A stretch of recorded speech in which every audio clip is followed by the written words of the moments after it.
Hi everyone. Today we will learn about the double entry journal strategy. This strategy is very helpful when being asked to analyze a primary source. The double entry journal strategy will enable you to write down your thoughts, reactions, opinions, and questions while you analyze primary sources in social studies class. Even if you are being asked by your teacher to answer questions about a primary source, spending some time analyzing the primary source and going through the double entry journal process will be helpful to prepare you to answer your teacher's guiding questions. The double entry journal that I'm going to demonstrate how to use is shown here. As you can see, the left-hand column is asking you to write down questions, observations, or quotes from the text. The right-hand column provides you with many different options for learning, including visual commentary, written reactions, reflections, commentary, and musings, interpretations, significance, why the text says this, possible answers to the questions that you are wondering, clarifying or probing questions, social questions, memories, and finally, naming literary or persuasive or rhetorical techniques. The first step in this process is to read the primary source. Because we are practicing close reading, it may be beneficial to read the excerpt a few times.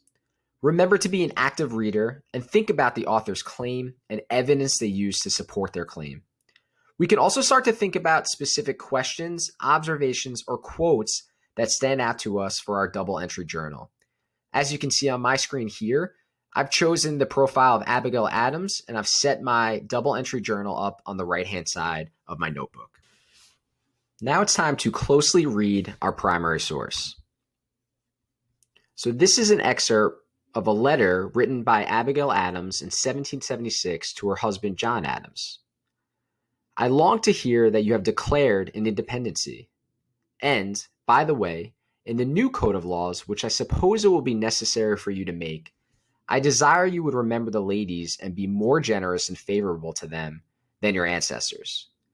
Do not put such unlimited power into the hands of the husbands. Remember, all men would be tyrants if they could.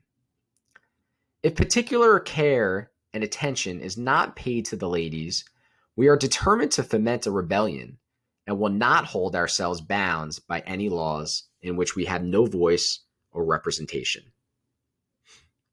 So now I'm going to take a step back and I'm going to make some observations and start to think about what are the quotes that I would like to use for my double entry journal. Right? So I'm remembering on the left-hand side, I'm looking for quotes, observations, and questions. And then I have a menu of options on the right-hand side for my analysis and my inner thinking. So some of the things I'm noticing as I'm closely reading this primary source is that this was written in 1776. And one of the things that I'm going to do is just make a note and make a connection here by highlighting 1776 and going to insert and comment and just writing down in my notes and connecting this to the Declaration of Independence, and that this was around the time that the colonies declared independence from Great Britain.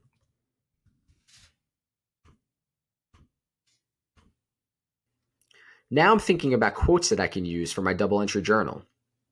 I'm going to take some time to reread this passage and select a quote. One of the quotes that stands out to me here is, I desire you would remember the ladies and be more generous and favorable to them than your ancestors. So I'm going to go ahead and highlight this quote.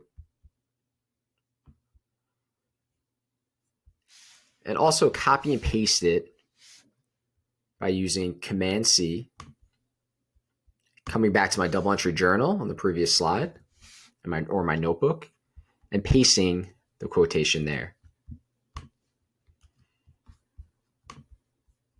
I can also, if I want to remind myself in the text, I can also highlight it as well. Another quote that works for me and something that I want to think more about and make connection to the road of independence and the colonies declaring independence from Great Britain and starting a new nation is this last part here where it says, and will not hold ourselves bound by any laws in which we have no voice or representation. And we can do the same process as before. We'll highlight and we'll copy and we'll paste it there. Make sure we have our quotations. And if I want, or if you want to, you can also highlight it in your own slide as well. So now we have done the left-hand side by identifying 2 quotes from the text that we can use to analyze further. Now we want to select the right-hand side of the double entry journal and show our inner thinking by responding to these 2 quotes. So after looking at the right-hand side, the 2 that I'm going to choose are social questions, specifically addressing gender inequalities, as well as interpretations.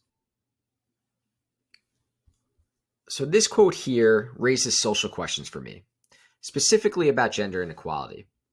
The quote makes me think that even in 1776, women were aware of the injustices that they were facing. I believe that Adams is envisioning a society that could be more equal. I can also make connections to some of the other topics that we've learned this year in social studies, specifically the coverture law, in which stated that women had no legal identity when married and everything she did was under a father's or a husband's authority. The law originates from English common law, which the colonists would refer to as a guide for their self-government in the new land. So now I'm wondering if when Adams refers to your ancestors, is she making connections to the coverture law? Now I'll take the time to record this response and record my thinking on the right-hand side of our double entry journal. Now we're going to do the same exact process with our second quote here. Adams is recognizing that the colonists declaring independence from Great Britain, there's an opportunity here to persuade leaders of the new nation to create new laws that include women. I believe that Adams is saying that she and other women will not respect laws that do not respect them and her, and that all people need representation in the new government. So now I'll take the time and I'll record my thinking on the right-hand side. Now we have completed the double entry journal process. Feel free to try this strategy out with any primary source or secondary source in social studies class.